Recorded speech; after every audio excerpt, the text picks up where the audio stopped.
Welcome back to Ready, Set, Resume. So this is lesson 3B where it's still on formatting and I'm going to show you how to do all that stuff that we went over in lesson 3A.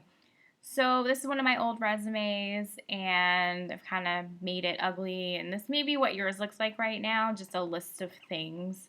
But I'll show you how to take it from this to something that you can actually use to apply to a job without being laughed at. So first thing I like to do when editing a resume and reformatting a resume is to make sure that the document itself is to the right specification. So right now it has the 1-inch defaults, and like I said before, that's really wide.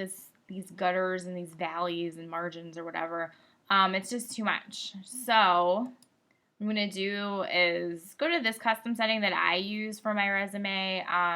You can play around, like there's already a narrow, and so you'll see that's quite narrow. Big difference from the other one, but I like this one, so I'd say play around with yours, and you can always mess with it to see how your content looks the best.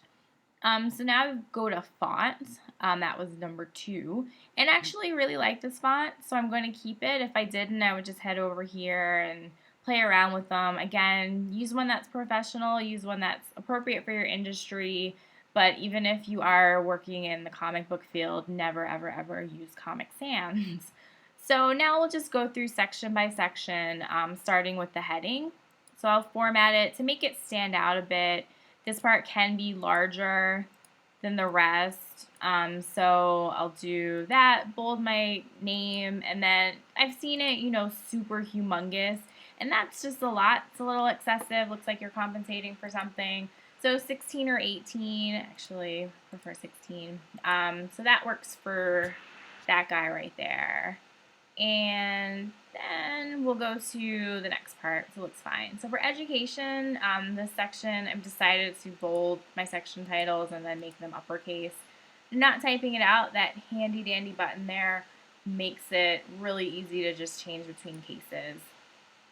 In this section, so when you start to format the aesthetics of your resume, you want to make the decisions about what to bold or italicize before you start to play around with it, because then it makes it harder to do spacing and make sure that everything is how it should be once you already bold. So decided I'm going to bold my institutions and then italicize my degrees and my position titles. So I'll do that for each one. So bold, and then italicize. Just so that, as you can see, like now everything is starting to stand out more. Everything is starting to be able to differentiate between what I did and where I did it. And so then you can see this is a little long. For my industry, I can have a 2-page resume, but this still, I like to have it as short as possible. So I'll just move up anything that I can for the lines, have my locations and dates on one side to make it, again, easier for the recruiter to see what I did and when I did it. This is a lot of text, so I'm just going to put that over and indent it so that it stands out without, doing anything crazy with it. So let's do the same for each one. And as you'll see, like we talked about the white space in the last one, and so even just with all of these simple changes, it's a lot easier to read. So I like the way that looks, and I'll move on to this, and I just keep it consistent with the uppercase. I'm going to bold my institutions, italicize the titles, and then we'll do that for each one so that it's easier to do the same skill or the same task over and over, just to make sure that it's done in each one. So bold and italicize, and then we'll go back and do the same thing with the locations and the dates. And then, locations and dates time. Simple things that just make it look a lot more clean, a lot more professional, a lot easier for someone to digest. But there's still this humongous block of text right here. So That's where the bullet points come in. And honestly, one thing that I like to do that I always suggest clients do, just because this is just a huge chunk that's pushed over to the side really for no reason, because you just have all this space that's dead. So you pull it back over.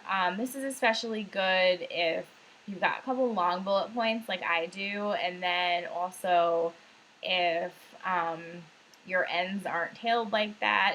I think it looks cleaner, but obviously if you hate it, then don't do that on yours. But since I did it for one, I do it for all.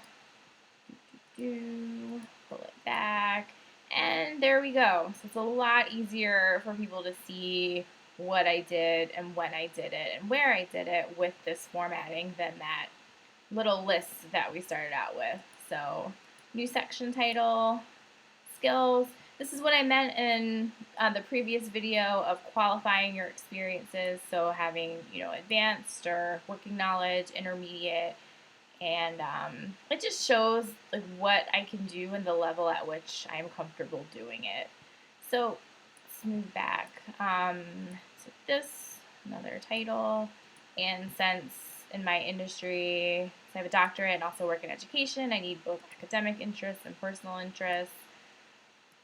They add certain things. You can see they're very different. So that was a quick and dirty resume formatting. As you can see, it looks a lot better than it did before.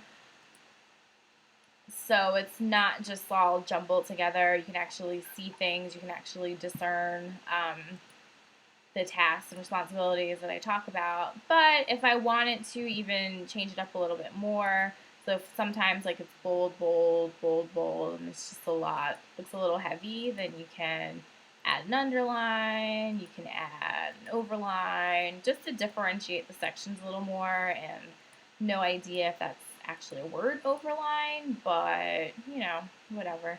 You know what I mean.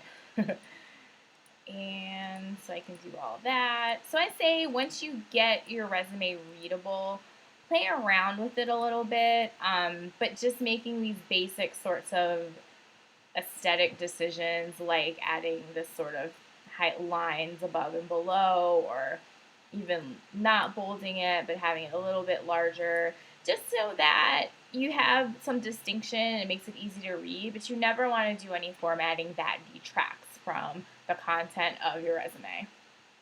So that's that, and in the next video we're going to go into actually tailoring this so that once you go to use your resume for different jobs, you're not repeating all the same stuff and that they're connected to the position.